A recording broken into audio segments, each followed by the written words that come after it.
I started talking to this girl years back named Christina. We met through a mutual friends, and after a while of commenting on each other's Snapchat stories, I decided to just bite the bullet and ask her out on a date. It was mid-July, so options for things to do were abundant, namely the beach, and anything outdoors was an option for a first date. There's a beach by me that allows trucks to drive onto it with proper permits, and I frequently go there, still to this day with my pickup truck. It was a night that either of us worked the next day, so we decided to go to the beach and have a little bonfire with some drinks. On a weekend night past 8 o'clock, I knew next to nobody else would be on the same beach that late, so it was what seemed like a perfect first date in privacy. She only lived 5 minutes away from me, so I picked her up and then we stopped at 7-Eleven, where I bought some firewood and other supplies for the fire. Then we headed straight to the beach. To be honest, I'd never started a fire before. That's so, I was scared of embarrassing myself, but on paper it sounded like a good idea. I pulled us onto the trail that leads to the beach. It's a decently long trailer, and at one point there's a fork in the path where 99 of people turn right to the main beach, but I often go to the left because it's a lesser known, smaller but private section of the beach. We went left. When we got to the beach section, we were the only people there. I had my brights on and I could see basically all the way down the empty beach, not another truck in sight. I pulled my truck up on a sandhill, then parked it, and we started to unload the truck. I dug a hole with my shovel to place the firewood and some smaller fire catching sticks, and honestly I couldn't get the fire to catch. I tried for 20 minutes and couldn't do it, and I called it quits. It was embarrassing, but we laughed about it, so we chilled in the dark for a little bit, drinking the beers we brought. For a while all we heard was the waves hitting the beach, but Christina was the first to point out that she heard something else in a whisper. I started to listen closer, shifting all my attention to that, and I heard what she meant. It was this whistling sound, not like a bird. It was a person for sure. Christina and I looked at each other with a telling face of how freaked out we were. The whistling was extremely close, since we had no other light. I went to my truck and turned on the headlights, and I heard Christina scream. We both saw the back of a man's head hurrying out of the tall beach grass on the little hill of the sand above my truck. He had likely been there the whole time watching us for some reason. I yelled to get lost to the creek. I went up to the little hill and tried to follow him, but right away I lost sight of him. There was tall beach grass everywhere. He could have been hiding in any of it. I took out my phone to use its flashlight and got to my toes to get a look over the grass. Looking back, I don't even think I wanted to find him, so I don't know why I didn't just get into the car right away and leave. Christina called me back to just get in the car and leave. Then I heard the whistle again. It sounded way too close for comfort, like within 10 feet from me. Christina heard it too, and she once again begged me to come back to the car. I did. I went back down the little hill and started packing the chairs and bags into the bed of my truck. As I was getting into the truck, I stopped and heard a humming from the same spot. It was clear by this point someone was deliberately trying to scare us. We got in the car and I switched my lights off and turned the engine on. I sat there for a few moments waiting, as if I knew that whoever was in the grass would come look at us after hearing the engine start and the lights turn off. And I was right. I turned my lights back on just for a brief moment. A man's face could be seen looking through the grass into my truck. The light being turned back on made him hide back in the grass. I was tempted to get out and beat the guy up, but Christina stopped me and convinced me that he may be sick in the head or armed or both, and that we should just leave. I agreed and we left the beach, the whole time looking behind us to make sure we weren't being followed. It was an incredibly tense and scary drive off that beach. With the amount of crazy people out there, I have no idea what the man's intentions were, but nothing about that entire encounter was normal at all. When I was younger, my family rented a beach house for a weekend. One summer the house rental was cut extremely short, and this is why. It was our first day there. We went to the beach and then we went out to eat for dinner. The sand dunes were very hilly near the house, and that night my brother Joey and I came up with the idea of sand sliding down the hills. We found a couple big cardboard boxes in one of the closets in the house, so we cut pieces off the boxes to use as sleds. Our parents didn't mind us going out in the dark, as long as we wouldn't stray too far away from the house. We found what seemed to be the tallest part of the sand hill and started riding down the pieces of cardboard box as if they were sleds. It worked pretty well. Actually, when Joey made it to the bottom, I'd say his third or fourth time, he called up to me, "Tyler, what is that?" I didn't see what he meant, so I slid down the hill again and looked at what he was pointing at. It was something in the ocean. It was this black object sticking out from the water. The moon's reflection on the ocean was just enough to see this object, but not know what it is. It looked like something was definitely floating in the water.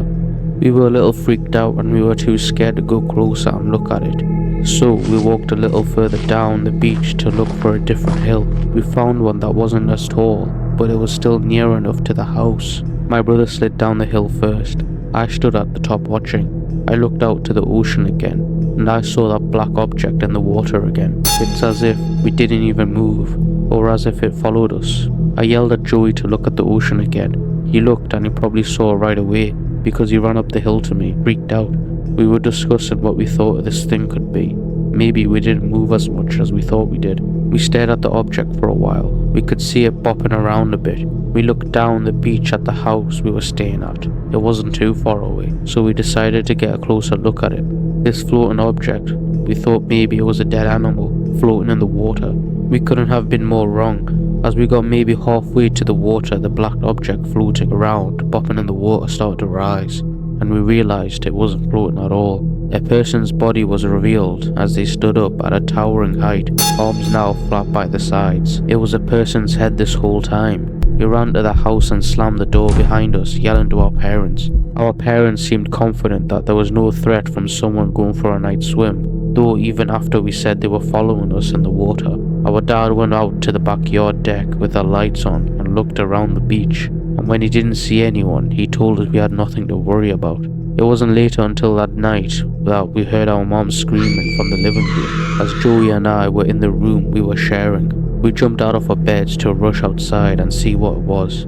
As we entered the living room, our dad yelled at us to go back into our rooms, but we didn't listen right away. They were looking at something outside. We walked over to see what it was they were staring at, close enough to see him, a naked smiling man on the backyard deck, waving. My dad then physically moved us back into our bedrooms and told us not to come out. We heard everything as our dad was screaming threats of calling the police at the man, and there was a loud bang from the glass of the back door, accompanied with the sound of our mom screaming. Our dad yelled at our mom to go stay with the kids. She came into the room and tried to comfort us, while we heard our dad calling. While hearing 911 bangs on the glass, our dad is not a big guy, and he's far from a fighter, so the chances of him going outside to confront that man himself was slim to none, unless it was absolutely necessary. This went on for a few minutes before the bang stopped and our dad seemed calmer. A bunch of police cars came to the house. There were more police officers in the house than I can remember counting. My brother and I asked to describe what we saw on the beach to help tie the whole story together.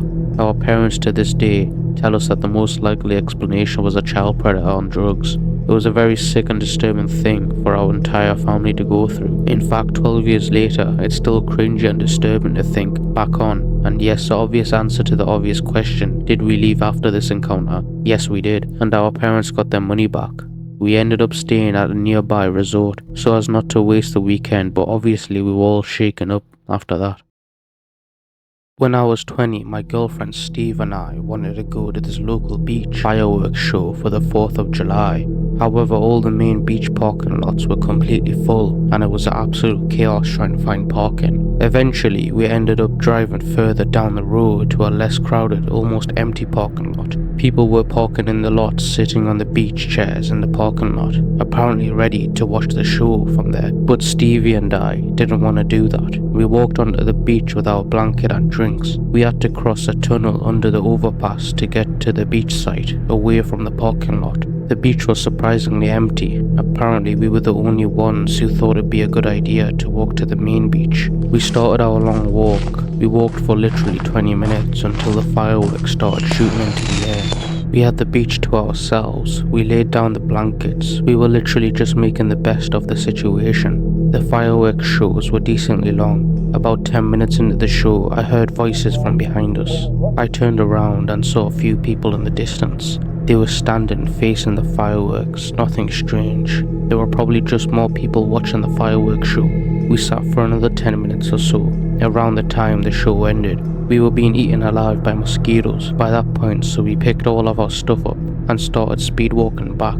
We passed a few tunnels, and although they all looked the same, we remembered that the one we crossed had 2 garbage cans right next to the left wall. I could see a young man approaching us from the darkness ahead. He greeted us and asked us for help.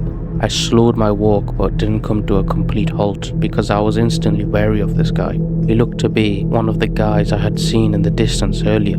He was pointing into the tunnel next to him, saying his friend was injured and he needed help, but he didn't have a phone on him. Stevie seemed equally sketched out as me. I continued to inch away from the guy while holding her, engaging this young Hispanic man who appeared to be in his mid-20s. I asked him where his friend was, and he said in the parking lot beyond the tunnel. I looked into the tunnel, which was completely pitch black. There was no way in hell I was going through there. They seemed incredibly off. I apologized and said we're in a hurry and pulled Stevie along with me. As we continued to walk quickly away, the man's tone changed to more annoyed, angry. He called me an idiot as we walked away. I didn't even turn around to acknowledge. I just whispered to Stevie to keep walking. I looked over my shoulder every few seconds, checking if we were being followed by him, and eventually I realized we were.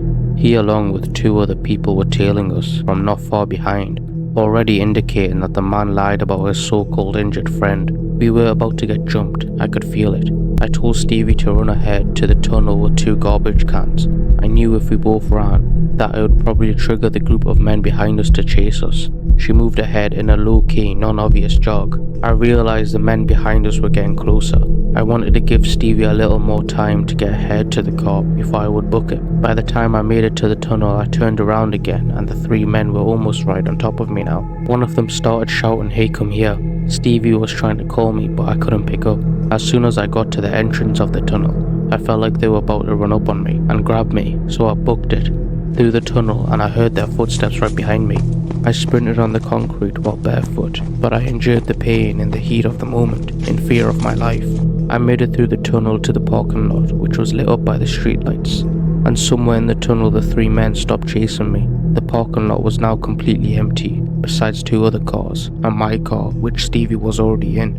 I ran to get in the car and I looked back one final time to the tunnel and saw the 2 of the 3 guys standing probably 10 feet into the tunnel watching. I got in the car, we drove out of the parking lot and down the parkway, and honestly, I was never so relieved to see the taillights of a traffic jam from the thousands of people leaving the main beach parking lots. I have no clue if we were going to be mugged or murdered, but clearly those people were there that night with a plan. I'm glad we didn't fall for their trap.